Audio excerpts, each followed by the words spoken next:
Hey. What? Mike, I'm trying to share this out to all your pages and everything like that, and what the heck, man? Well, because we're on camera, I wanted to clean my office a little bit. That's one way to clean your office. Caddyshack style. That's all right. Hey, thanks again for tuning in to another Autogeek Detailing Live class. And as you can see, we kind of had to change it up a little bit because we got a little holiday celebration going on in the show car garage, and we were not able to get the garage. So it's Christmas in July. It's Christmas in July. We will be doing the viewer live detailing class next week. What is his name again? A guy named Anthony, and we have a common problem for a lot of people, and that's how to deal with soft paint. This is the factory paint on a Cadillac CTS V.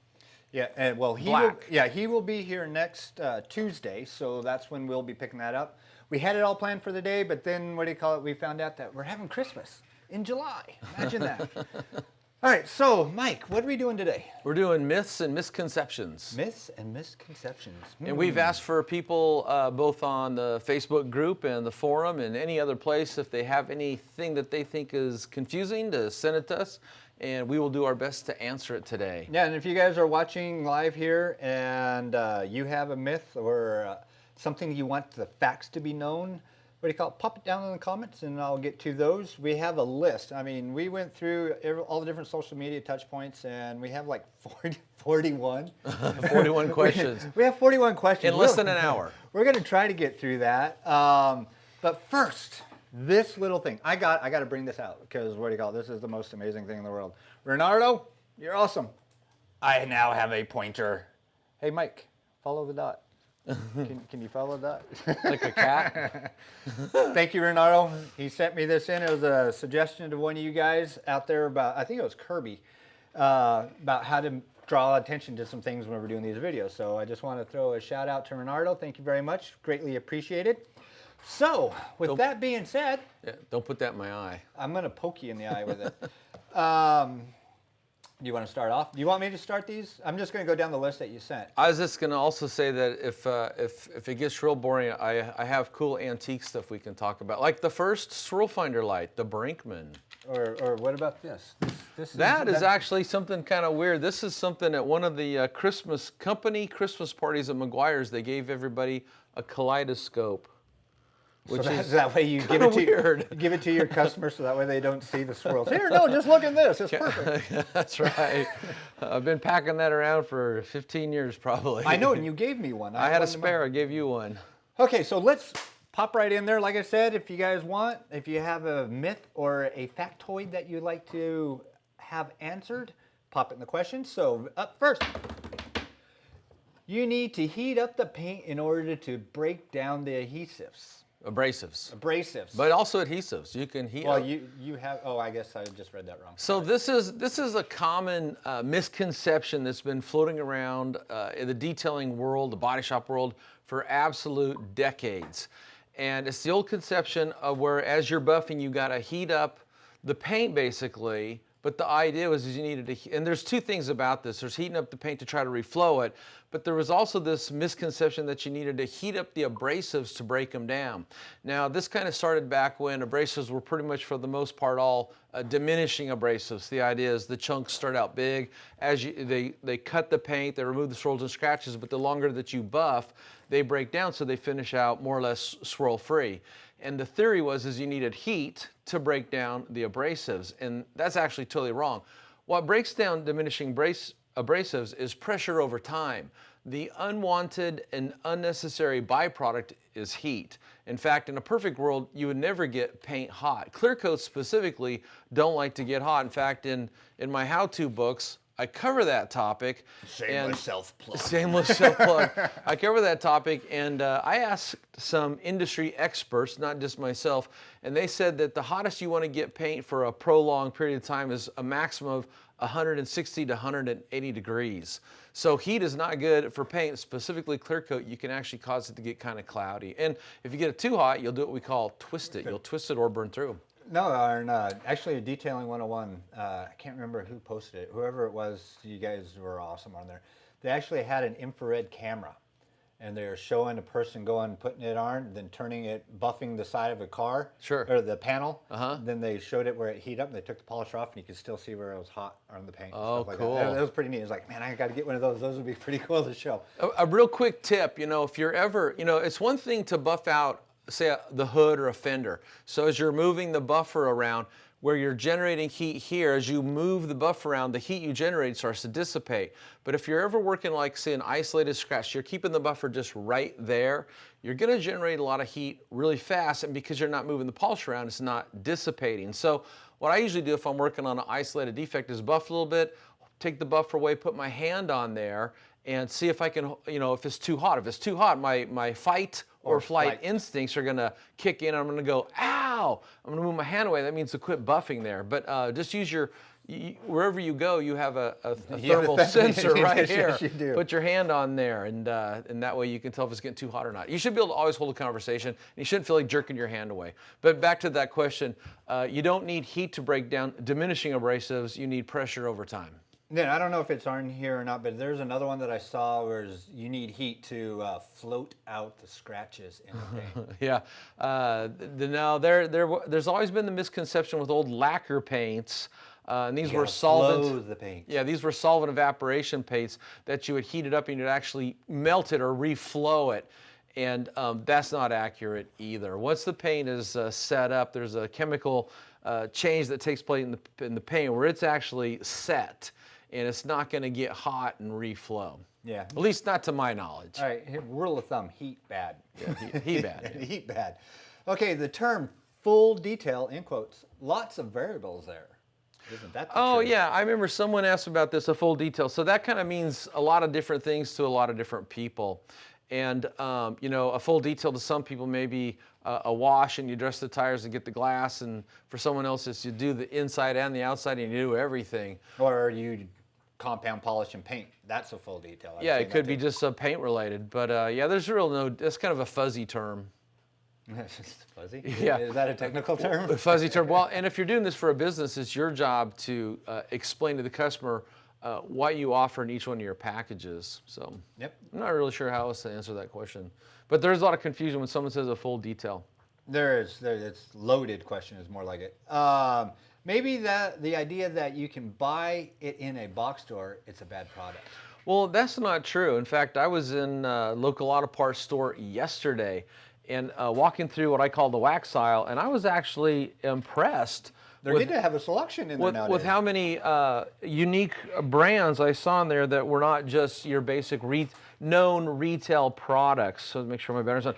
By the way, this was my first how-to book I ever wrote. Shameless self-plug number 2. You can't buy this anymore. The published date is actually 1998. But if you look at the cover, I actually try to duplicate what you see when you walk to the store. You see products on shelves. The idea being, I'm confused what to buy, and of course the idea being this book will answer all your questions. But just since we're talking about retail stores. No, I mean, they have, McGuire's has a bunch of stuff in there, Chemical Guys. Chemical Guys is in there. I even saw the new Turtle Wax, the hybrid. The hybrid solutions. Griot's is in there. Griot's is their polishers. I've actually seen Menzerna in a couple I haven't seen that. I've seen brands I've never seen before, though. This is true. So yeah, if you buy it in a box store, that doesn't mean, the only way to know if a product is really good, besides doing your research like on the internet, is to buy the product and try it yourself and, follow the directions. Yeah, always read the directions. That is the wise idea to do. The words polish and wax are not interchangeable. No, that's true. And also the word glaze. That's the next one, definition of the word glaze. So we'll just tie those two together. There is no exact definition for the word glaze, but I have an article on this, of course. Always. And if you go back to the historical use of the glaze, it was a product that was non-abrasive, it was not protection, it wasn't a wax or sealant.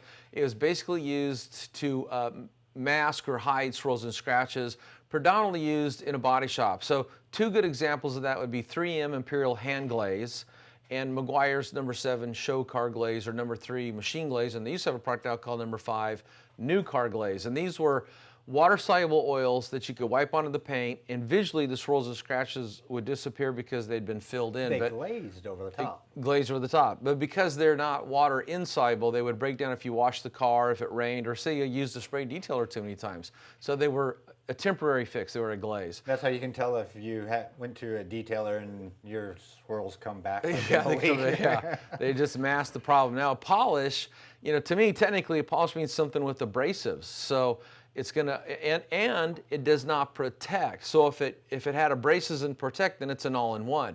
If all it does is dedicated process, which is abrading the surface, so leveling the surface, then it'd be a polish or a compound. Compound being more aggressive than a polish. Okay. And then if it's a wax, then it has some sort of substance in it that coats over and seals the surface. There's a term from the old days called surface sealer. And that's what we're doing whenever we use a synthetic paint sealant, a carnauba wax, or a hybrid or a modern ceramic coating, is we're sealing the surface. We're locking in the shine and blocking out everything that would attack that paint. They're surface sealers. But that'd be the difference between a wax, a polish, and a glaze. Wax protects, polish abrades, glaze masks and hides. Glass hides.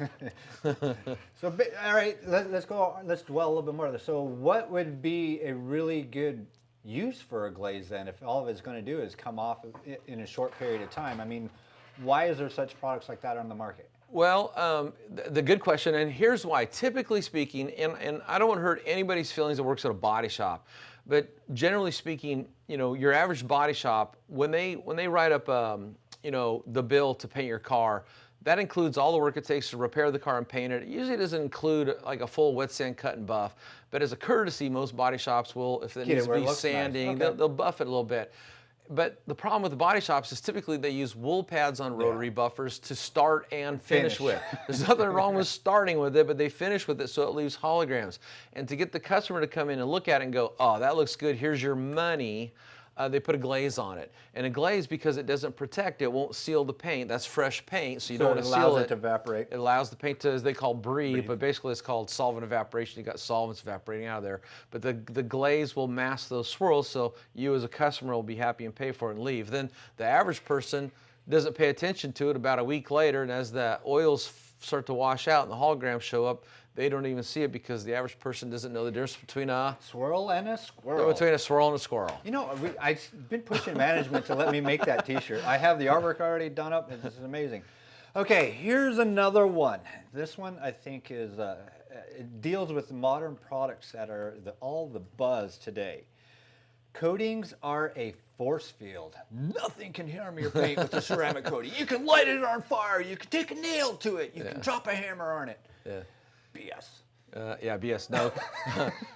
Coatings are great. Let's establish that. They do what they do. I keep a coating on both my cars. I keep a coating on mine. And in a nutshell, they keep the car cleaner longer. They make washing and drying faster. If it rains hard, they'll self-clean the paint. They add a glassy look instead of a glossy look, a tick higher than, say, a wax or a sealant. They protect better, both from a chemical attack and UV protection. So those are the nutshell things that a coating does. It just lasts longer. If it lasts longer on the surface, it protects longer. But you still have to be careful with the coating because you could scratch the coating. And that's why in a lot of the videos we've made, we've put a lot of attention on always inspecting your microfiber tile, anything that touches the paint, because microfiber tiles are grabby. They will grab contaminants, and if you rub that over the coating, you'll scratch the coating. And about the only way to fix the scratched or swirled coating is to repolish. And even if it's something light, like the Car Pro Essence Plus, you got the new Nano Surface primers from Dr. Beasley's. There's the EcoShine F4 Renew. I mean, there's some products out there meant to take care of coatings, but I always like to put things in extreme. Anytime you're taking any kind of polishing product and rubbing it over a coating, ask yourself, is it adding more coating? What's the opposite of the word adding? Removing. Removing. Okay, it's not adding more, so what's the opposite of adding? It's removing. So, so you gotta take care of your coating. Probably the most important thing for most people is to wash it carefully, wash and dry. So we're talking about when you wash it, things are gonna touch it, and when you dry it, things are gonna dry it. So the things that touch it, make sure they are clean and uncontaminated, and you can keep your coating looking better longer. Yeah, and then just think of it this way. The coatings are a sacrificial layer protecting your paint, so that way your paint isn't being that sacrificial. So the paint doesn't have to give itself up. Exactly. Yes. So that is basically what is like another word for, another reason, another variable of a clear coat is an easier to apply clear coat, and it's sacrificial clear coat. Yeah, because it makes a semi-permanent bond to the paint, it is a part of the clear coat. And that's kind of one of the things that differentiate a coating from a wax or a sealant is the way it bonds. It becomes, the term is semi-permanent. Right. The paint isn't even permanent. We could take the paint off if we just sand it or compound it hard. So there is no such idea as really permanent. But actually, years and years and years ago, me and Dr. David Gadusi from Optimum Polymer Technologies, we're the ones that actually on the phone were kind of going over how to describe his coating, and we decided the word to use would be semi-permanent, not permanent. Yeah, well, there you go. Okay, let's moving along. Actually, let's tie a few of these ones together. I know that I had a couple on mine. I think you had a couple. In the world of detailing clay, so we'll start off with synthetic clay is more effective than traditional clay. Okay. Well, if you mean synthetic clay to mean like any the gloves, the the rags, I would actually definitely say no. In fact, I taught a class at this at Mobile Tech Expo. In fact, right now, out in our garage, we have a hood that I painted with Rust-Oleum white enamel paint. And the fastest, most effective way to get that off is with an aggressive clay, not a polymerized rubber product like a clay towel, clay mitt, or a clay disc or pad. Yeah. Yeah, and I prove this all the time to people. And the reason I taught a class on all the different claying options at Mobile Tech Expo this year was because I think too many people start to rely on these really cool replacements for clay, not understanding that they still can never take the place of a real aggressive clay, not a fine grade, not a medium grade, but when you've got stuck on paint like DOT, Department of Transportation paint. Think about it. If they paint a line down the road and it's tough enough to stick to hold up all the cars that are going to drive over it, once it gets on your car paint, that's some pretty tough stuff to get off. But usually an aggressive clay and lots of rubbing will do it. We have a video on By the way, since you brought that up, look what I've got. This is antique clay from the 1990s. It's actually black in color. It's still in the original packaging, and it's a product that McGuire's introduced. Sell that on eBay? No, it's part of my antique clay collection. I think the date is it like a rock now? 1995. I'm probably the only guy in the world that probably has antique clay in the original package. Who else has that? Oh, I guarantee you. I'm not bragging. All right, I'm going to go along with that. Okay, we already. Clay bar gets rid of scratches. No, detailing clay and all the different clay substitutes are meant to remove contaminants that are on the surface, not contaminants that are below the surface. That would be the role of a compound polish or an AIO. And sometimes when you are claying with, especially like a pad, it could potentially mar the paint a little bit. Yeah, I actually just wrote an article on that. Yeah. We had a brand new C8 Corvette out here, and I was tasked with testing a new clay for the company, a new aggressive clay. And while the Corvette was here, and I never worked on a new C8 Corvette, so I don't know if the paint is hard or soft. Now, most of you experienced detailers know that generally speaking, most Corvettes, GM paint is very hard. And this clay marred the heck out of that paint. And then when I went to correct it, I was able to correct it using a fine cut polish. So at least this C8 in our garage, I would say the paint would be at least medium to the soft side, not hard. But yeah, clay can mar the paint. The way clay is made is it's polybutene plastic, and it has a pulverized abrasive in it. Just like all the clay replacements, whether it's a clay towel, a clay mitt, or a clay pad, it has a polymerized rubber, which is just kind of a catch word, polymerized. It's polymer is many, many monomers. Many monomers? And it makes a gooey rubber, but they put a pulverized abrasive in there, and the act of rubbing a clay or a clay towel or a clay mitt over the paint abrades the contaminants. They come off. With clay, it sticks to the clay. With the towels or the mitts, basically, it may be on the surface, but you can wash it off. But that's why when you're using clay sometimes, at some point it's going to get so loaded full of contaminants, you got to throw away and start over. Yep. Okay, let's moving along here. Quick detailer equals waterless wash. I would say no, but in a pinch, yes. The difference between a spray detailer and a waterless wash, I mean, we're talking dedicated products, is a waterless wash will tend to have more cleaning ability. So if you've got road film, which is oily film on the car, a waterless wash is going to be better able to dissolve and break that up and get it off the car, where spray detailers are primarily for removing fingerprints, dust and smudges. And they have more glossing or shine agents, so that way they give it that just detailed look. You know, not saying a waterless wash won't give a car a just detailed look. They're just better at the cleaning side than a spray detailer. But say you're in a jam, you've got to get your car clean. It's an emergency. It's a car wax emergency. You're headed to the show. You don't got a waterless wash. Then to use a spray detailer, here's the key: just use a lot of product, an ample amount. Use the product heavier weight. That means lay down a lot of product. And if you're lucky, you have a lot of towels. And in a car wax emergency. In a car how many car wax emergencies? All the time. Bird dropping on hood, car wax emergency. There you go. All right, let's go. Waxing a car will not remove all the swirls and scratches from paint and make it look new. That's true. Well, you know, when you say wax, if it's a non-cleaning wax, then that would be true. It can mask them, but it won't remove them. If you're using an AIO, so something that has some sort of abrasive technology, if you work it well enough, then yes, it would remove paint, level the surface, and remove swirls and scratches. So it really depends on the product that you're using. There you go. This one, I still have yet to try to find that video. But this one, does a car go faster when waxed? You know, according to this bottle of Maguire from the 1980s, I believe, right down here it says lowers ETs. You know what ETs means in the car race world, right? Time. Elapsed time. So according to, and this isn't Maguire's, it's Maguire. They called this the black sheep product.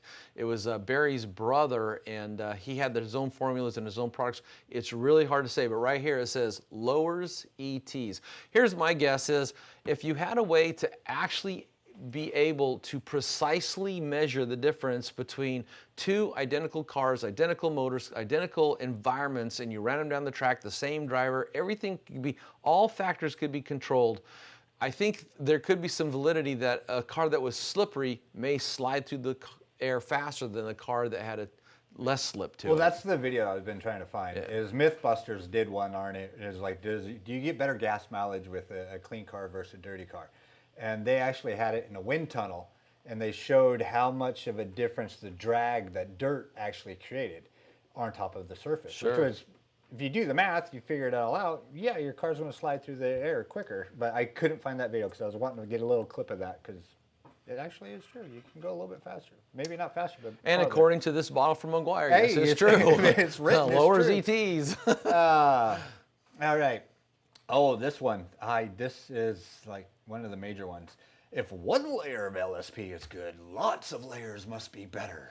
Yeah, the old, if a little's good, more is better. Now, that's true of my gas tank and my bank account. Yeah, little's good, more is better.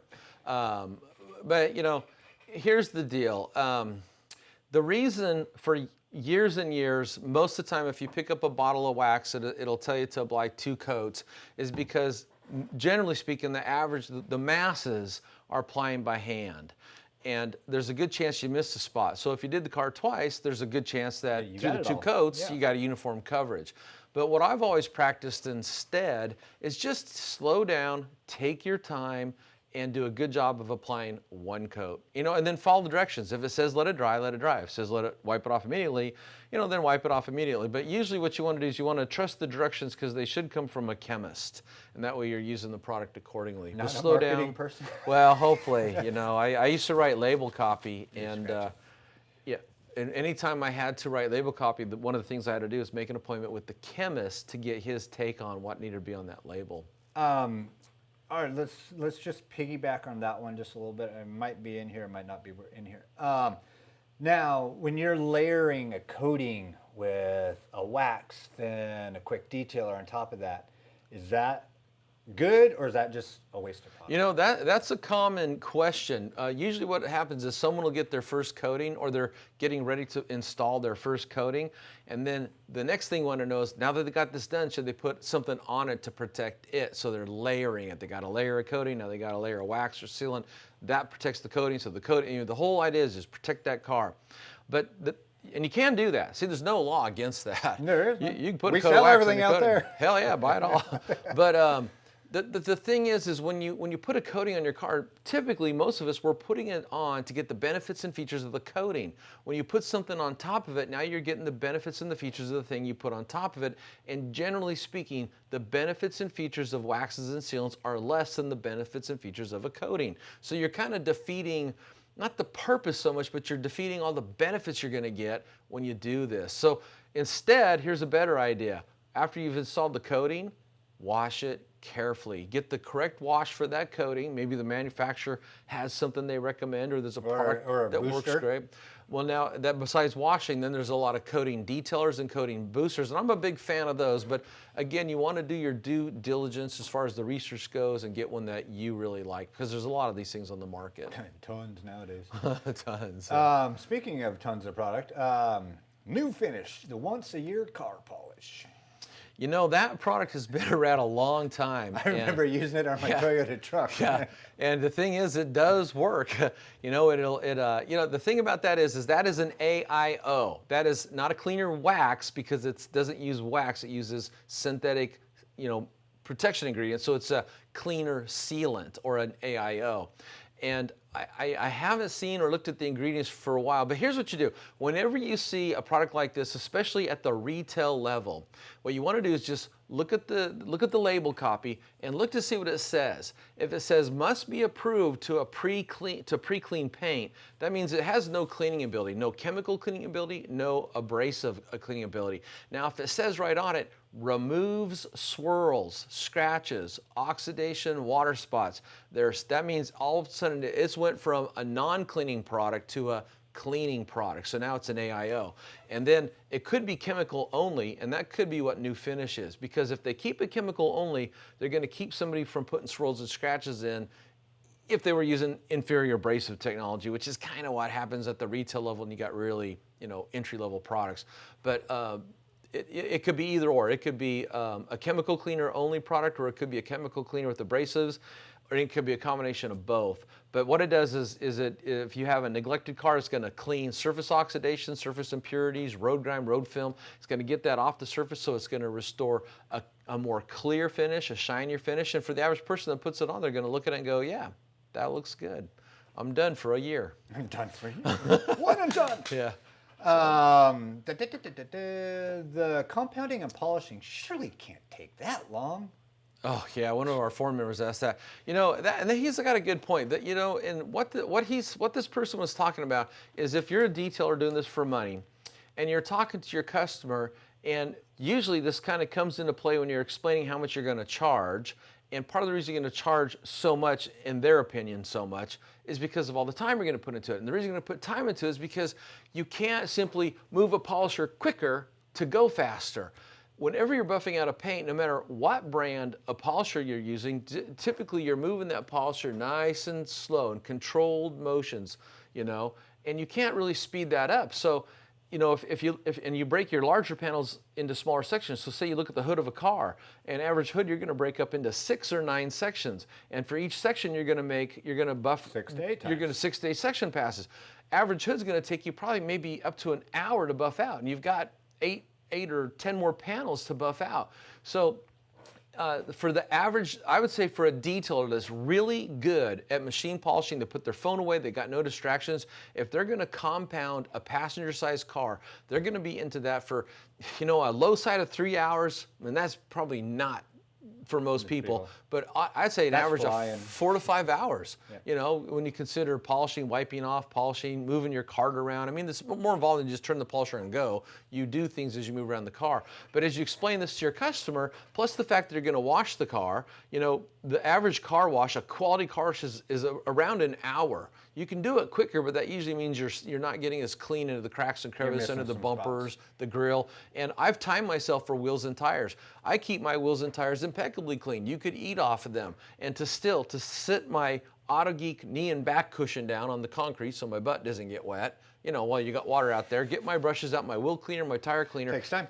And to thoroughly clean just one wheel and tire, 15 minutes times 4, that's an hour. So the wash process up to 2 hours. You got one buffing step's 5 hours, that's 7 hours. And then say you quit buffing and you put something on it, and that's a couple hours, you're 9 hours into the detail. Yep. So You know, and you got to understand, it's not the car owner, your customer's job to know this. It's your job to educate them. And then you say, and that's why I charge this, because this is how much time I'm having to it. So it's time, labor, materials. Well, I see that question or that response quite a bit on Detail 101, where people are new to the detailing and they're like, oh, I can knock this out in a couple hours. And next you know, they're like, I only got half my hood done and it's been 2 hours, you know, but hey. Well, we detailed the car in an hour. Yeah, we did. We were tag teaming. Yeah, and I already did the wash first and the clay. I mean, that was literally just the polishing. Yeah. Your camera just. You get what you pay for.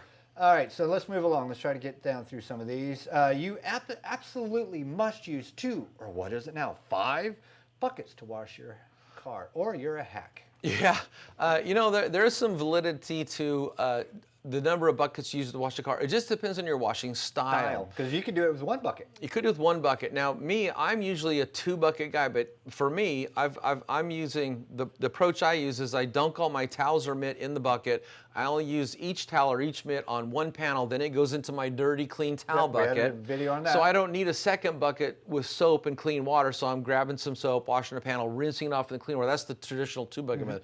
I don't need that because I'm changing to a fresh towel or mitt every time I do another panel. But I do have the wheel and tire brush bucket. So when you go to wash your wheels and tires, you know, you can spray your tire cleaner on and your wheel cleaner onto the wheel and tire, but if you come at that with a dry brush, it doesn't really work good. So what works better is to have a bucket. I put car wash soap in it. I dunk all my brushes in it. So after I got my wheel cleaner or my tire cleaner on the bucket, I can bring out a brush that has car cleaning soap and water on it, then agitate it, then I put it back in there. And that way, at the end of the day, it's a lot easier to clean your wheel brushes because they haven't been drying with crud all over them. So I do use a 2-bucket method, but 1 is for wheels and tires and 1 is for body panels. Okay, moving right along. And I wouldn't discount anybody. If someone came to me and says, well, Mike, I use 10 buckets. God bless you, man. We sell buckets. I have a bucket for each panel. All right. Okay. This one, use 2 paper towels for cleaning glass, 1 wet and 1 dry. It will not leave any streaks. And also there's another thing about newspaper, will leave streak-free finish. What's another one that you have to have a special towel? Yeah. A microfiber towel for, so what are the facts aren't glass cleaning? I don't do windows. No. Stacy, are you watching this? That's a cliche, obviously. First of all, let me touch on the newspaper thing once. So years and years and years ago, we were having this discussion on the McGuire's online forum. So this was before Facebook, Twitter, YouTube, Instagram, everything was invented. And someone was saying that newspaper works best because you're using the ink on the paper to help get a streak-free finish. That may or may not true. I am not a chemist, and I'm definitely not a newspaper My ink mom used to swear chemist. by newspaper doing the house windows. I've used it. It works. But here's the point. I always said, I don't think detailers or people are using newspapers because they work so good at cleaning windows. I think they use them because it's a free source of paper. You know, it's everywhere and it works. So saving money. You know, if you're using paper towels, you're buying the paper towels and then throwing them away. With newspaper, you're going to read the paper and throw it away anyway. Or if you don't get the paper, you could go to a recycle bin and pull a couple, New York Posts out and use them for a couple weeks. So I think the newspaper thing is simply, it was more of the fact that it's a free resource that didn't cost you anything, and it also worked. Paper towels, you know, I think that'd be an expensive way to do it, but I got nothing against the guy that uses paper towels as long as you don't see lint. And when it comes to actual microfiber towels, if you take a look at most glass towels, not all, but most of them have a very flat weave.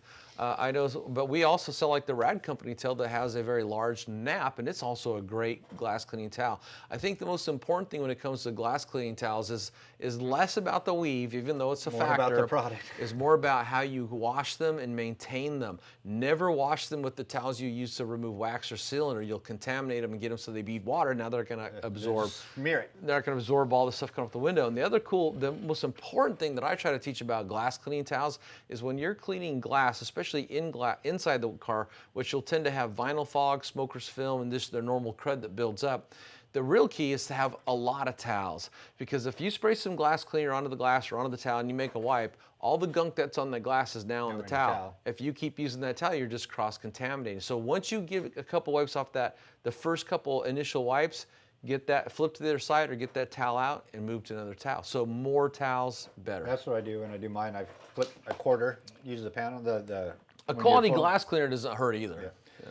All right, moving along. Let's try to get through some of these. If it beads water, you know it's protecting.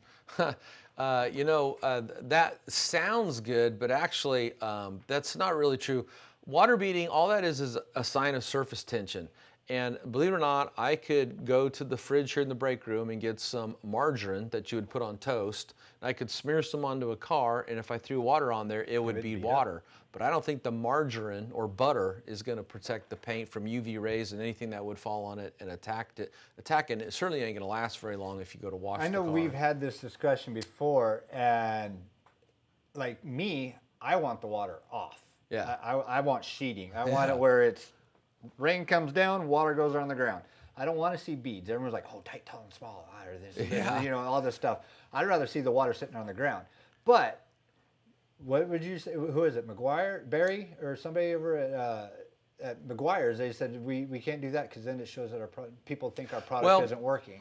Here's beading and sheeting. Yeah, my friend. I used to have a friend that I worked at 3M, and he would always say this. It drove me up the wall. Perception is reality, and the thing is you can't once the genie's out of the bottle, you can't put it back in. So everybody thinks water beading means protection, and it looks cool. Everybody's always posting pictures of water beading, right? Beading shots. Okay, so we're not going to put the genie back in the bottle. People want to see it. But that doesn't actually mean protection. Actually, sometimes it actually can create water spots depending on the water that you're getting on it. If you got something corrosive in the water, the sun comes out and dries it. As the water concentrates, as it starts to evaporate down, the concentration of the chemical becomes stronger, and it could leave an etching in the paint, or eat through the coating and then hit the paint, or eat through the wax or the seal. It depends on what you have. And eat through the coating. So water that sheets is better, and it is true. McGuire's used to have products that they kind of formulated to sheet instead of beat up because they understood this. But when you try to educate the masses, it just doesn't work. So if people don't see your product beading water, that was my camera. If people don't see water beading on the finish, that means that A, no protection, and A, no protection, B, the product didn't last very long. Right. So nowadays, everybody formulates their products to bead water, make the beads tight, tall, and small, and bead forever. Mm-hmm. Yeah, me, I like them where water's on the ground. So, moving right along, does Armor All crack dashes or any other back in the 70s at least, and I don't know about before then, but Armor All was one of the main staples in any car guy's garage. He had DuPont rubbing compound, he had dish soap for washing the car, he had turtle wax to wax it, and he had Armor All for the tires and the dash and the seats. And I'm going to share what I was told, and if anybody from Armor All's out there is listening, sorry, but it's just this. Feel free to contact me and correct me, and I will correct this. But here's what I was told. In the early days of vinyl, so the vinyl dashes today aren't even the same thing they were back when you had a '67, Chevelle and a vinyl 70s dash. Trucks. Yeah, a lot of vinyl back then. That vinyl is totally changed. But back then, vinyl is a plastic and it has a plasticizer oil in it, and that allows it to expand and contract as things heat up and get cold. And over time, the plasticizer oils, because it's on the dash that gets hot, they migrate out, they deteriorate on their own. Everything's in the state of chaos, the second law of thermodynamics, entropy, that we're all breaking down. You're breaking down, I'm breaking down. The dash is breaking down. And so it was really natural for dashes back then just to crack. The technology wasn't that good. But I've heard some people tell me that there was plasticizer oils also in the Armor All, and they actually attracted the plasticizer oils in the vinyl, causing them to prematurely migrate out, and that left the dash unable to contract and collapse upon itself easier or more effectively. I don't know if that's true or not, but I tell you, nowadays you hardly ever see anybody say, "Yeah, my dash cracked on a new car." It just doesn't happen. Yeah. It's because the materials are so much better. But the only one was like early 2000s. I'll tell you, if you went and pulled, and I'll just pick on a Chevelle, say you found a 67 Chevelle in a barn and pulled it out today. That car is what, 43 years old? Yeah. Of course the dash is cracked. It's old. Didn't matter if you didn't put anything on it. It's just as old. It's brittle by now. It's like this bottle here is old. It's brittle. Everything ages. Are you brittle? I am not brittle. I'm flexible. I take collagen. Wow. Wife puts it in my So your wife slips food. it to you. Yeah, wife puts Okay. The pattern of some companies labeling their products clear coat safe as a suggestion or implying that the average consumer isn't smart enough to know most of all products are clear coat safe. Yeah, a longtime forum member, Bob, posted that, and I think I know where he's going with this. And the reason he's putting it on there, because first you got to understand that clear coats didn't show up in the car market in the U.S. until 1980. The first American-made car with a clear coat finish was the 1980 Corvette. Now, in Europe and Japan, they may have been spraying them back into the 70s, but they're all still fairly experimental. They had not gone through this evolution to the clear coats we have nowadays. And what was the question? Got caught in a loop. Yeah, I gotta go down because they go out. The pattern of some companies labeling their products. Oh, clear coat safe. Okay, so short. Yeah, in the old days when all we had was single stage lacquer, single stage enamel, most of the products out there were fairly abrasive. They would scour and scratch the paint, and it wasn't a big deal because there wasn't a clear coat there. When you look at it, it didn't really show up as much, and technology was much more archaic.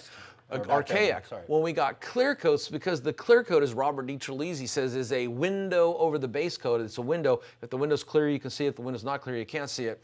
Makes sense. But archaic products that scratch the paint would scour the clear coat. Now you can't see underneath of it. So there was an evolution in our car care products where chemists were forced to make them better so they didn't scratch the clear coat. So they started putting on their clear coat safe because the earlier products were not clear coat safe. And I remember some major products on the market that said clear coat safe, and they weren't. You put them on the paint, rub it on, wipe it off, boom, scratches. So a lot of people wanted to make sure that the consumer base knew, yes, this is clear coat safe. It says right there in the label. All right, well, going to what says in the label, I like this one. I was just reading through some of these. From the owner's manual, I'd like to know what owner's manual this is. Application of a wax or sealant is not recommended. Yeah, that's also from Bob. FunX650 on our forum. Actually, Bob's true. I've read a whole bunch of owner's manuals in my life, and you go to the section on vehicle care, and right there it says wash with plain water and dry, no wax is needed, you know. And here's what that is from the car manufacturer. What that's called, I used to have a term for that. I quit using it. Now I just use the word foolproof. I don't want to hurt anybody's feelings. Okay, so they're foolproofing it. They're dummy proofing it. And because they don't know what you're going to buy, and whatever you buy could be the wrong thing screwed up. They know if you just wash it and leave it alone, it'll still hold up a long time. I didn't say it'll look good a long time, it'll hold up a long time. So they kind of foolproof their recommendations in the owner's manual and don't give any really clear path to follow. Okay. Let me keep it simple, Simon. We're at 40 minutes. Let me jump up a couple of these. I know some of these you wanted to talk about. Do Teflon and Ptfe car waxes really work? Well, you know, that's another question I think from Bob. He had all the questions. You had all the questions. I got a product here, and I think this is from the 1970s or 80s. And look, it says right on there, fortified with Teflon. And I remember one time, I was in an automotive parts store, and I seen an elderly gentleman there looking all over. And because I have a background in detailing, I says, "Can I help you find something?" Did you have a red shirt on and you worked at Target? No, I had a maroon shirt on and probably worked at McGuire's. I could have had a black shirt on and worked at Autogeek. It's been so long, I don't remember. But he says, "Yeah, I'm looking for something with Teflon." And I actually tried to explain to him that that was more of a gimmick than an actual, you're going to be bonding Teflon to the surface of your paint. And he wouldn't have nothing to do with what I said. He had to have Teflon. So because Jim down the street told him Teflon's the way to go. Well, eggs won't stick to the frying pan, so they're not going to stick to your car Oh, hey, we have a question in here about stuff like that. From my understanding, you know, and this has been talked about for years, but the process to actually put Teflon onto the metal surface of a frying pan or onto your car requires that you heat that surface up to well over 1,000 degrees. I've heard numbers like 1,200 degrees, 1,300 degrees. Hot. Nobody's going to do that in the garage of their car pouring something out the bottle. So it's That's really more detail of in hell. Yeah, it's more of that. That's my next garage, detail hell. But it's more of a marketing gimmick. Okay, now, along the lines that you were in with all this other Teflon cooking eggs and stuff, pledge furniture polish for interiors and Crisco on the tires. Man, wow. When I saw someone submit that, so they're talking about it's pledge. When they say pledge, they usually mean lemon pledge furniture polish. Comes in an aerosol can, probably in a bottle, or Crisco cooking oil. I got to tell you, the Crisco cooking oil caught me by surprise. But when I thought about it, yeah, you know, if you took some out, put it on a sponge, and put it on your tires if they were dry, It'd make it look shiny. Probably make it look black and shiny. Be a gooey mess. But it would have worked, Slaying sure. all over the side of your car. Wait till tomorrow when someone says, hey, I got a new tire shine on the market. They're buying this in 5-gallon buckets and relabeling it. But as far as the pledge goes, I actually worked at an RV show one time when I was younger. And at the RV show, they also had cars. And I saw a salesman for a dealership walking around before the car show started, spraying the hood of a car down with aerosol pledge furniture polish. And when he laid that down, it made that thing look like it had a layer of oil on it. Then the key was not to touch it. Okay, and it looked truly wet. Whatever was going on for swirls and scratches, it was gone. Yeah, the problem was So what happened? Your poor man Glaze right there. What happens at a car show? What's everybody do?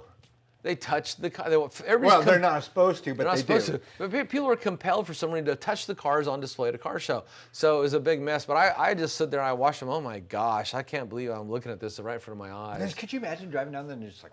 But it's the same thing when you go to car shows and you see guys with cool cars getting them out, set them on display, and they pull out a bottle of glass cleaner and then proceed to wipe the whole car down with it. Yep. Hey. As their spray detailer. I use glass cleaner to clean cars as a prep wash, but not as a beautiful spray detailer. Here, let me show you how bad my paint really is. All right, let's jump around here. Vehicles coated leather surfaces require conditioners and conditioning. And again, another question from Bob. Bob, all right, I'm going to jump way down because I just jumped like 5. I think Bob's a chemist. I think I met him one time when we filmed that TV show with Dennis Gage live in Louisville. Remember when we did that? Oh, yes. Bob came and introduced himself. He actually drove his Corvette there. Nice looking Corvette, everybody. But the thing about that is, are we going to go dead on Instagram? Because I'll say goodbye when we are. The thing about that is, Bob, is a long time ago, what Bob's asking about is nowadays in modern cars, most cars have what's called coated leather. And so you're not really working on dead cow. You're working on something that's closer to vinyl. Okay, there's leather underneath of it somewhere, but actually the material that's, in fact, if you look at most car seats, even like the seats in your car, my car, I've never seen such a perfect cowhide in my life. Okay, they're special. They have a perfect imprint to them. So they're that's the happy cows. That's manufactured. But here's what I know. And this is just from my background of having the opportunity to work with a number of really good chemists in the industry. So don't you think that the company, whoever the company is, the owner, has hired a chemist that actually has a PhD in chemistry, and that guy knows that the material in the car isn't really dead cow, at least on the surface, and whatever it is, he's done his due research and he's formulated a product that's for it. And so I always tell people, find a brand you trust and just follow the directions. Yeah. And I gotta tell you, even though coated leather, when you say, you know, see, people think when you say coated leather, they're thinking there's like a piece of cellophane over it, like a clear coated car. Mm-hmm. So nothing's getting in. But I've so many times I've taken, and you can see this on dark leather, like black. You put something on, you wipe it off, but it stays dark, so where did the product go? It went into the surface. Now, is it keeping it flexible and pliable? Well, in my brain, it's doing something, but instead of trying to become a chemist, I just pick a brand you trust, you know, whatever it is you like to use, and then just use it. But here's what he just said. Doing something is better than nothing. And I always take care of my leather seats. I usually use the PBL line, and they look great. Now, I will tell you this. I've had people contact me, email multiple ways, and say, what can I put on the bolsters, the major wear area on the leather seats of my car to keep them from cracking? And the answer to me is nothing. That is a high wear area. And every time you get in and out of the car, you're going to collapse and stretch that leather. And over time, it's going to create cracks in it, and nothing's going to stop that from happening. You know, so put a seat cover over it and cross your fingers. Seat cover. Out of sight, out of mind. All right, let's go. I'm going to try to get out of Bob's questions. I don't know how many questions you had, Bob. Tire dressings cause tires to turn brown. No, man, that's a really common misconception. The browning, by the way, I remember rewriting the McGuire's fact years ago. They had one page and I turned it into 20. Since then, they collapsed it again. I'm a long copywriter. But I went and talked to one of the head chemists about that, and this is what he told me, is rubber manufacturers put a component in the rubber called anti-ozonant.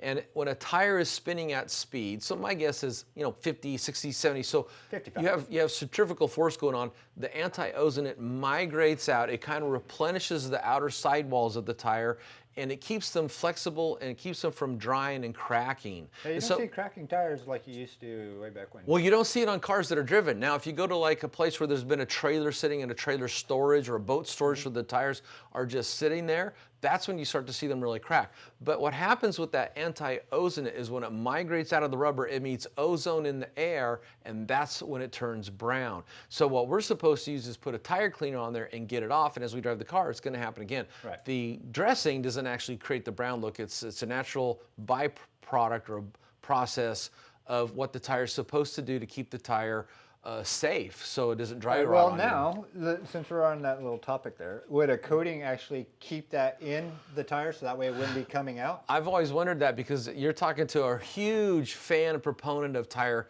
coatings. In fact, I dare to say I've probably taught tire coatings in my classes as much or more than anybody because I teach it in all my classes for years now, dating back maybe 8 years. Tough Shine was, I think, the first commercial tire coating in the market. I think that was the first one that we had in here. And when you machine or you clean a tire really well and you put clean a tire really well and you put a tire coating on there, which most of these are like an acrylic resin, you're sealing that. It's actually bonding to the tire and everything in there is locking in. So that anti-ozonate is not getting out. It's staying in there. I don't know if that's causing a problem. Is that good or bad? I know it's like, it ain't turning brown. You know, here it is. On a daily driver, most people, I think, would wear their tires out before it would become an issue. No, that's why. At least to my concern. Okay, I'm going to do 2 more questions from over here. Then I'm going to go through because I got quite a few questions over there, and I know that we're getting a little bit long here. We can go longer on Facebook, but at Instagram, I got to say goodbye. Yeah. This is a big one. I see this quite a bit on Detailing 101. My car is brand new. I don't need correction. Oh my gosh. It's just the detailers at the car dealership. They hit me up. All you got to do is anytime you see a car dealership, usually they're on your major roads inside your city, is drive behind it and look what's behind it. Usually there's a field or parking lot with tons of cars parked out. Some have the plastic wrap still on them, but some don't. They sit out there, they get all the dirt in the air, all the corrosive elements in the rain and the water, and then they bring them in, then the lot boy starts to wash them. I've seen some absolutely horrific wash processes at dealerships, and then you buy them. And so, yeah, they got above surface bonded contaminants, and they tend to have swirls and scratches. And if you're lucky, sorry again, dealerships. Sorry. If you're lucky, the dealership didn't detail it, so all you got to fix is the naturally occurring defects. If you're unlucky, then sometimes they do detail it, and that means Swirl City. If you're really lucky, you have a dealership that has trained detailers that know how to use Orbital polishers and quality products. That's called a needle in a haystack, people. Not just rotary buffers and swirl out everybody's car. The dealership, the Dodge dealership that I buy all my cars from, it's a running joke inside there because I've bought now 4 vehicles from them. And they're like, oh yeah, he's not going to let anybody touch that car. I mean, they're like, well, we need to get it. They know you by name, huh? Yeah, and they're like, no, nobody touches his car. So yeah. So before you go, you know what this is, don't you? That's a redneck Band-Aid. This is a detailer's Band-Aid. Before the class, this video started, I cut my finger and I was bleeding on my keyboard, so I grabbed some painter's tape and a piece of tissue and made a Band-Aid out of it. Because he types that fast. Detailer's Band-Aid. Okay, how much time do we have left over there? They haven't given us the warning yet, so we're good. Oh, Okay. good. Hey, they love us today. All right, sun protection factor. Our products provide an SPF of 40, 50, 120. Is that true or false? That's Bob again. That's Bob. All right, Bob. Okay, so how about this? This episode is brought to you by Bob. Okay, Questions by Bob. This is a great question, though. So here's the deal. Some people confuse UV inhibitors with UV protection, like with the sun protection, the suntan lotion. And it's totally different chemistry. And the clear coat that came on your car has UV inhibitors in it. So the first goal is to take care of the clear coat so the clear coat is intact, it has its integrity, and it can do its job. Now, last time I spoke to a knowledgeable chemist, he said that the UV inhibitors in your clear coat have a half-life of 5 years. So if you buy a car in, say, 2020, in 2005, half of their protecting ability has now been spent or used up or dissipated. So the key thing is to not abrade the clear coat any more than you have to, so you have all the clear coat there, so you have all the UV inhibitors. Now, a lot of car care products, mostly your waxes, synthetic sealants, and modern coatings, say they have UV protection. If they do, I'm not totally knowledgeable about this, but again, these would be UV inhibitors. And what they would be doing is they would blocking the UVA, UVB light from getting to the clear coat and the base coat itself. I think we need to get some like scientific testing. We should get a real chemist to answer that question because I want to get it over my head. But I know most products do say they offer UV protection. And you know how valid that is. We really need a chemist to come in here and give us the skinny on that. Okay, I am going to go to this one. This one gets asked a lot, and it's usually a big debate. And I know it is on Detailing 101. I don't know if you get it over there on the forum or not. An APC all-purpose cleaner can be used for all situations and on all materials. It says all. It says all. All's all. You know, here's what I always suggest people is first pick a brand you trust, okay, and then read their directions for dilution. And Keyword, dilution. Keyword, dilute it as they recommend it. If in doubt, dilute it even weaker. You can always go back and clean the surface twice.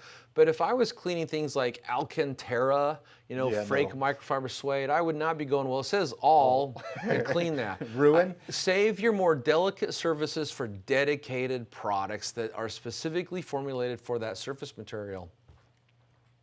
All right, I am now going to switch over. I think we got majority of them, but there wasn't any other ones that you wanted to talk about that I didn't hit that you knew of, right? Actually, this one's another one that there's big debates about. And I promise I'll switch over to your guys' questions right now. Spraying a ceramic spray product is the same as doing a ceramic coating. Yeah, you know, here's my take on that is I think there's a lot of really high quality, nice spray-on products. I use one myself on my own car, which I absolutely love because it makes the paint feel slippery. And it's quick, fast, and easy. Yay for slippery. Yeah, yay for slippery. It's quick, fast, and easy, that's what I'm all about. You know, I'm not the OCD guy that says, here's 52 ways to detail a car when I can do it in 3. But the reason most of your ceramic coatings and quartz coatings and polymer coatings, there's different types of coatings, most of them come in a glass bottle that seals airtight. And that's because if the components in there are exposed to the air, they're going to solidify.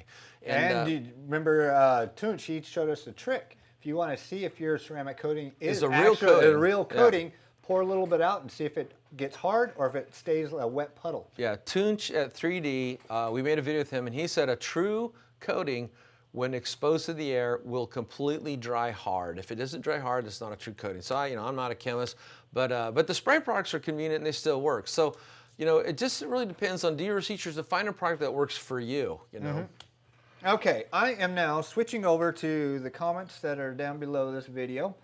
We should go Instagram because we're going to lose them first. Sorry. Then we'll go to Facebook. So what do you got there? There's a lot. Oh my Someone gosh! said that, Can we start a second version? maybe. No, we'll lose the comments. They said coconut oil, is that a new trend? What? Coconut oil? Are you going to the beach? They're joking. Coconut oil is a great skin moisturizer. I was going to say maybe. This person saying, I was in the global marketing leader for Teflon for years. Teflon and waxes are completely temporary effects. Teflon did not permanently bond to paint, yet would adhere to short periods of time. What is that guy's name? Thank you. What is that guy's name? Rich is wicked. As you back away from the microphone. And that's why I never try to speak over my head, and I always like to give everybody the benefit of the doubt, and that's kind of what I've always heard. But thank you for adding that. UV inhibitors are degraded by the years no matter what we do or protect the clear. UV inhibitors on clear migrate on the top of the layer of the clear coat. Slowly work out. That's where I'm going to give this guy the benefit of the doubt, but I kind of think when paint solidifies, or as my good friend says, the paint shifts, it's fully set up, I think that's a solid matrix. I don't know how much liquids or gases are still coming out, but it could be true because, again, I'm not a chemist. And then people are saying that newspapers have kerosene in it to help them clean things, so that's probably why. That could be. And we've got 1 minute and 50 seconds if you want to. 1 minute and 50 seconds. We can actually, let's finish. Shall I say, okay, to all my friends on Instagram, thank you for tuning in. Give this a like, share this with your friends. And remember, we're doing a live video this Friday, aren't we? Live Instagram, yes. And I'll post this in case anyone missed it. So. Thank you. There you go. And they want to know where Andre is. Andre, he's working. We got that squirrel working.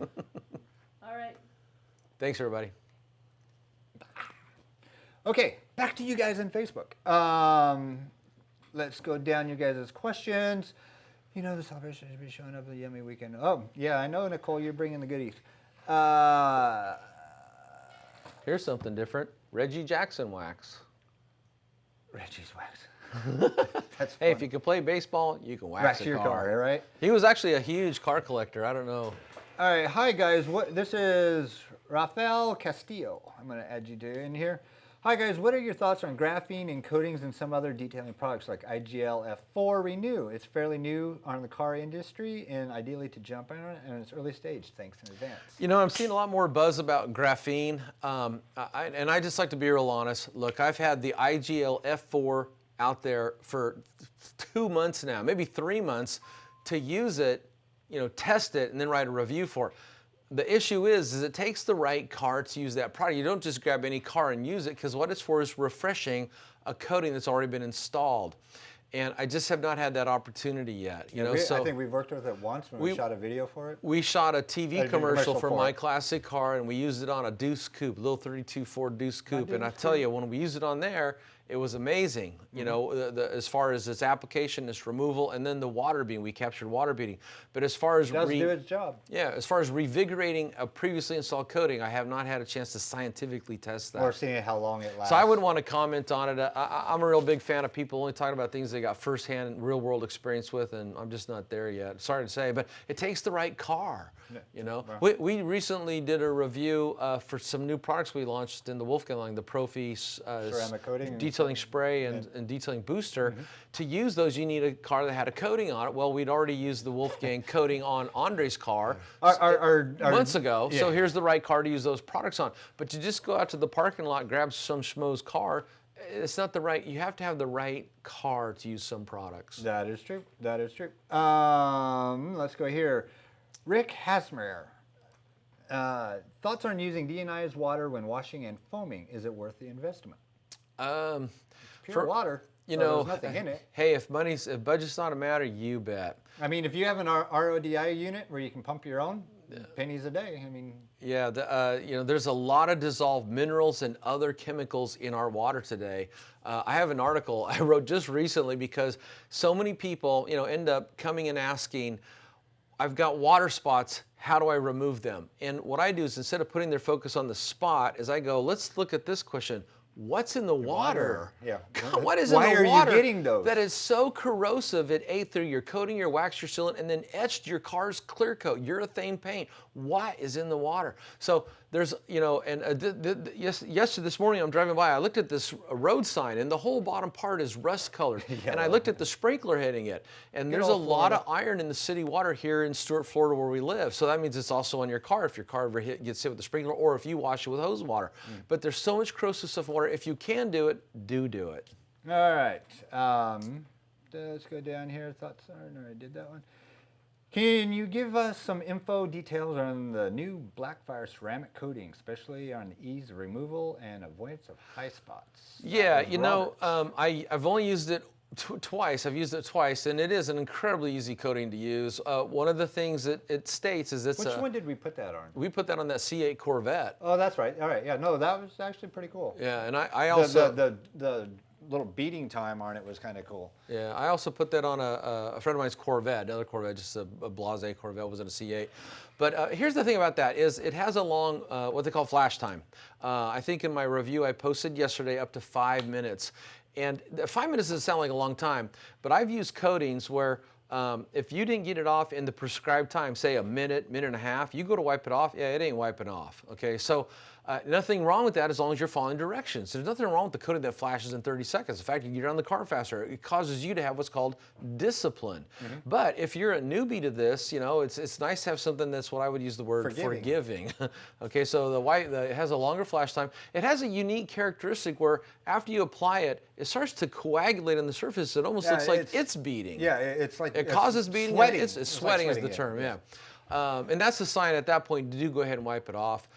It claims to have up to 5 years of protection, 5 years, that means of bonding time, I guess. But again, I always tell people how long anything lasts depends on how you touch it. If you wash a coated car with a brick, you know, or with sandpaper, nothing's gonna last. If you wash it carefully with clean microfiber washcloth or mitts, it's gonna last a long time. But another thing that it did tout was high chemical resistance. And to me, that would be really important because water spots are, to me, in my opinion, especially down here. yeah, the worst type of paint defect to have to remove are type 2 water spots. Those are where the water is dried in the car and left an etching, a crater etching in the paint. And the only way to remove those is to compound it. So you got to compound the surface around the spots and bring it down the highest portions of your car's paint to the lowest depth of the crater etchings in order to level it. And that usually means removing a lot of paint. So the worst type of defects to remove, in my opinion, outside of sanding marks, you know, tracers, would be type 2 water spots. Pigtails. I hate pigtails. Pigtails are not funny. Because that's because you picked up a little piece of something. All right, now let's go on. Did that one is Michael O'Neill. Is there any difference foam pads for rotary and orbital tools? Yeah, they can contour and shape a pad to work better for the different actions of the tools. And one of the ways you can find this out is just look for companies that have actually created pads specifically for these types of tools. The first company that comes to my mind is Rupes. Rupes, and then Lake Country. I know Lake Country has pads specifically meant for the action of long stroke polishers. So with the rotary buffer, you got to remember that's in a single direction tool, and there's a lot of centrifugal force. That means product's going to sling, you're going to create a lot of heat. So there are ways to create a pad for a rotary buffer that work better with that drive action versus something that's going to oscillate and rotate at the same time. Okay, here's another one. Charlie Avils. If you have two polisher to correct a paint, and which one you pick up, a forced rotation polisher or a free spinning dual action polisher, and why? You know, that's kind of a loaded question, and I personally don't mind answering it, but it really depends on, you know, what the parameters are. Now, if you were going to set up a test, say, where you took a hood and you sanded the center of the hood with 2000 grit, and then you asked me to remove that with one or the other tool, that's one type. If you sanded down the entire car and then said, pick your tool, I'm picking a rotary because a rotary is going to get into the tight nooks and crannies better than any kind of free spinning orbital, because as soon as you get into tight nooks and crannies, curved panels, you're going to get pad stalling. Well, that kind of turns into another, I don't know if it's a myth or a conception or whatever, or debatable argument about if you can finish faster with a forced rotation or a rotary or an orbital or a long stroke orbital. You know, it just depends on the application. Here's the deal. This is a rotary polisher. This is actually mine from 1987. And it's a Makita. I always forget the name, but it's a heavy beast. It's a 9702 SPC. It's one of the first variable speeds, and I use it so much that that's the gears not meshing together. It's completely worn out. And but my point is, it just depends on what you're doing. That's kind of a loaded question. I think any orbital polisher, and especially your long stroke polishers, if you're just doing a test on sanding marks on a flat panel, I think you can finish out as fast, possibly faster, but you're also going to finish out better, and you're going to create less heat and no swirl. So there's more benefits to finishing out with an orbital polisher versus a rotary. But I also tell you, if you put a wool pad on this and the goal is just defect removal, not finish quality, this is meant to remove paint. It's a grinder. It's in fact, back in the old days, they called it a sander polisher, or even earlier it was just a grinder. Yep. But no, so yeah, just depends on what you do. It just depends on, you know, how you're going to set up that test. And also, what do you call it? And that assumes you kept everything all else the same. Everybody used the same compound. Everybody used the same type of pad. But as soon as you go to rotary, I mean, you can use different types of pads, like a full-on 4-ply twisted wool pad compared to a foam pad or a microfiber pad. You know, there's a lot of variables there. So it's really hard, I think, to do a fair side-by-side. Yeah. In the big picture, you know... We needed one of those machines like Sonex had, where they had the little thing come down, the little robot that did it. That was amazing. All right, here, let's move on, because this is getting a little bit long here. Ivan Campanzo. Glad you had that job. I know, right? What's a good water sheeting product? I don't really think there is too many out there. If it was, I'd be using it all the time, because I don't like water on my car. I heard somebody talking, you know, the new Blackfire Black Edition is supposed to sheet and bead. Which one was that? That's what we just launched. It's supposed to sheet and bead. The new coating that we just launched. Yeah, just launched. So I saw it right there. And I did the label copy. for that.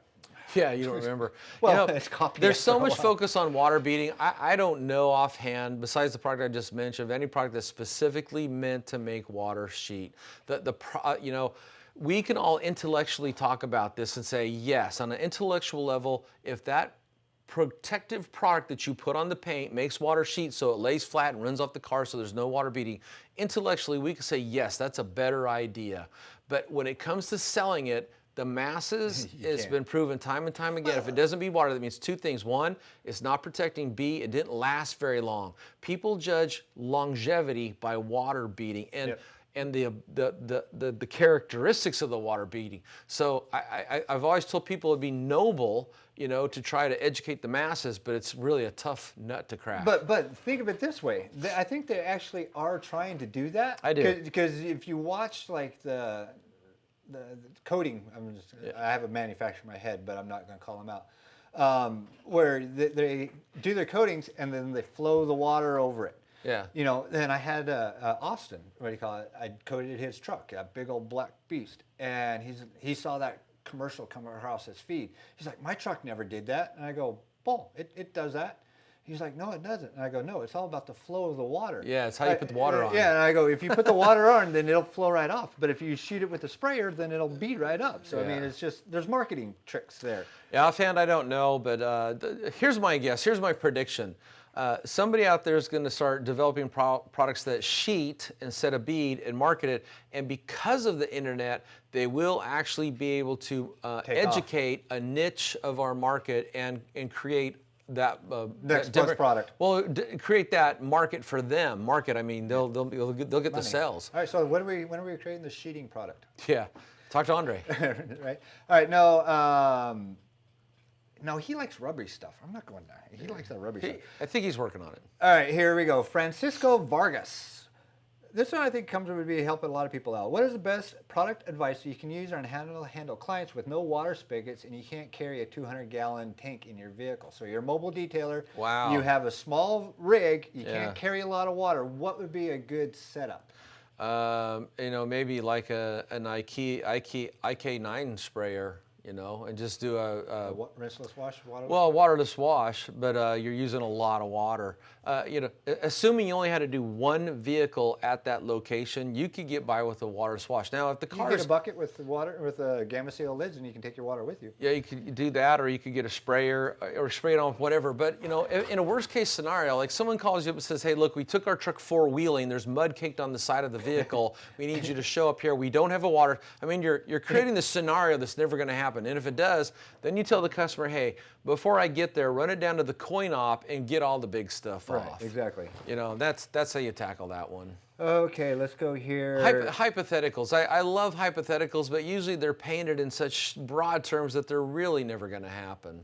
But if it is, there's always a way to skin that cat. But Sorry, yeah, Peter. I mean, like you said, if you don't have a vehicle that you can carry water and you don't have water, the best thing that you can do is take water with you in a 5-gallon bucket, a closable gamma sealed lid, or what do you call it? Have plenty of waterless wash products with you. Yeah, I think the real problem is how many cars you got to wash on location, because you can pack enough water to wash one car. And I used to detail out of a 1974 Datsun 260Z. Wow. Okay, I could put everything in the trunk I needed to clean a car. But most of my mobile detailing life, I always let the customer know I'm using their water. So again, this scenario where you're going to show up someplace where someone's got a car, they've got enough money to pay you to detail, but they don't got running water. That's just this hypothetical situation that it could be true, but it's going to be the exception to the rule. Okay, let's move right along here. Nick Stessman, do you see any difference in detailing ability of pH neutral soap versus rinseless wash? I find rinseless wash seems to wash just as effectively. I still use free-flowing water, but I don't necessarily need soap. Hey, if it works for you. I mean, most of your rinseless washes, come as a concentrate, most. And there's some component in that formula that is for emulsifying road film, oily film. So if it works for you, go for it. I would say that would be for cleaning more cars on the lighter side of the dirt side than heavily soiled, or this car hasn't been washed in a month and you live in Seattle where it's been raining every single day. So a lot of road grime. All right, lightning round. We got to speed this up a little Lightning round. Lightning round. Answers only, please. Okay. Renardo Wilson, thank you again for the little laser pointer. Can you spray SiO2 spray like Hydro Blue over the top of Pinnacle Black Label sealant? You could, but the black label sealant is, that's more of your synthetic sealant type product, But, hey, there's no law against it. Do it and tell us how it works. So you're going to tell us if it will work. Yeah. I just watched a video, Apex Detailing, I think it was. I think, Kirby, if you're watching, thank you for sending that link along, where they put down polymer net shield, spray and seal, then topped it with the quick detailer. And he scrubbed, the stuff that he went through, and it actually worked pretty good. And it was all the products together, like $40 compared to some of the coatings out there. So anyways, moving along. Speed round, and I'm the one that's talking. Francisco Vargas, how can we remove soap stains off tires? Scrub. Just re-scrub. Machine scrub. If you haven't seen his article online, either on Facebook or on if you're not into machine scrubbing, man, that's the only way to go. Once you machine scrub a tire, you'll never want to work by hand again. Okay, moving along. Richard Ralph. What product can I put on a matte hood vinyl graphic? I don't want it to be glossy. It is a Corvette Jake graphic. We had one of those. We know who he is now. Are my hood like a vet you just have been working on? My car waxed and not ceramic coated. Possibly McKee's product I saw. There's quite a few. McKee's makes a matte cleaner and protectant. It's a spray-on product. Dr. Beasley's makes a dedicated matte coating, and then we introduced in the Pinnacle Black Label also a matte coating.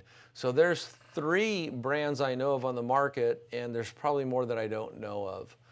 Then you did the one out there with on that, step. Yeah, on that Jake graphic on the Corvette that's out there right now. Actually, I machine polished that with a normal paint polish and a Blackfire one step is what you used, right? Well, I've used both. On that one there, I actually used the Pinnacle Advanced Finishing Polish. Okay, sorry. And then I chemically stripped it and I coated it with the matte coating, and I used the Pinnacle Black Label matte coating. But there's a lot of products out there, and I always like to tell people, just go with the brand you like or to use or trust. Okay. Besides that, it's called taking one for the team. Okay, Martha, here we go. Is there a product for cars parked under trees all the time? Is a wax sealing enough protection? Are you talking Chop about the tree down. Tree sap mist? Is that what the problem is? Yeah, I'd say. And all the gunk that falls off them. The best thing you do is just find a product you like and use it often, whether it's a coating, a wax, or sealant, and then wash your car frequently. And then if you find something that you like, then you can reapply it quick and easy. That's why I'm kind of a big fan of a cleaner wax. So if I had to park my car under a tree all the time and I put a coating on it, that coating is going to get torn up by the junk falling out of the tree. Every time it rains, it's going to rinse all the dirt, all the contaminants that land on the tree as a form of dust, mixes with the water, it lands on your car. It creates a film. It creates a big mess. And you could wash your car and clay it. If you use the cleaner wax, you could quickly just buzz over it. If you put a coating on it, now you're doing a paint correction step, chemically stripping, then put the coating on. See, it's not quick, fast, and easy, whereas an AIO is quick, fast, and easy. One and done, baby. Yeah. Sorry, people. Didn't mean to cough in your ears. Javier Morales. How long should it take to do a 2-step paint correction, compound and polish for a typical mid-size sedan? And what tips and tricks do you suggest to shorten your time? Hire buddies. I would say right about 10 hours. Again, put your phone away, and don't have any distractions. In a perfectly set up shop, you have everything ready to go, so you're not wasting your time walking around getting things. But 10 hours would be a time I would look for exterior only. Yeah, if it's your personal car, think you're going to be doing it for a weekend. Yeah, so my step 2 package is based on 10 hours. Okay. Passenger side car. Anytime you go to an SUV, a truck, or I don't do vans, but if you did, you need to add, $300. This is a good, add. You need to add something because of the anything that's tall, you have to get on a work platform or some kind of scaffolding to get to the roof. Now you're up and down, up and down, up and down, multiple times. And people that buy those kind of cool vehicles just have to learn how to pay. I like how you to pay. Yes, all right. I do believe that is all the questions there that I went through. We've answered some of you guys' questions that you had. We've answered them a little bit up above. Or if not, we answered them when we were doing our other ones. Does anybody want to know why I have my monitors landscape and portrait? Nobody cares about Nobody your cares. monitors. Can anybody see my arm holder uppers? Oh, no. Well, they can see them now. All right, password. everybody ask the question at one time. Mike, why do you have your monitors up and down like that? Okay, so this is for basically for working with Photoshop or working on any of the social media platforms. And this one I have in portrait this is what I'll pull up my word processor when I'm writing articles, so I can see it all stretched out and see how things are lining up in a linear manner. And I've been doing this since, gosh, I think 2007, 2008. Since they gave him the option to turn his monitor. Since they created a monitor you could flip portrait. And these are Samsung 28s. They're really nice. Thank you, Autogeek. Really nice monitors. That's funny. You're so funny. And this is a full ergo keyboard. I think this is the 4th one I've been on since I came to work here. And I tend to just wear the We letters are now out. taking the tour of Mike's office. And if you see here, we have antique wax. This is called the arm holder upper. Yeah, the technical term, arm holder upper. Yeah, so what it does is No, arm supports aren't a swivel. it keeps you from getting carpal tunnel because my arms never rest on the keyboard. So they just kind of float here. I don't see how anybody doesn't use these ergonomic. I think you're the only person I've ever seen use. Everyone else is like, I don't see how people actually use those things. Let's be able to do it. So now with that all being done, Next week we will be back again Tuesday 3 o'clock for another live detailing class, and I promise we will have a viewer in here doing his car, helping him The car owner get the tackling marring soft paint. Yeah, tackle soft paint, the marring that he's getting. I'm curious to see how many test spots he is. He said that it's littered with test spots, so I'm really curious. He's to tried see. a lot of different things to get he wants to put a coating on his black Cadillac. This is his dream car, and he keeps running into micro marring issues. So I double checked with him to make sure the car had not been repainted. He's pretty confident it's the factory paint. I've worked on a bunch of these Cadillacs. I never found the paint to be soft, but that's okay because this is going to be a learning experience. He's going to come in, he's going to learn. I'm going to hopefully learn.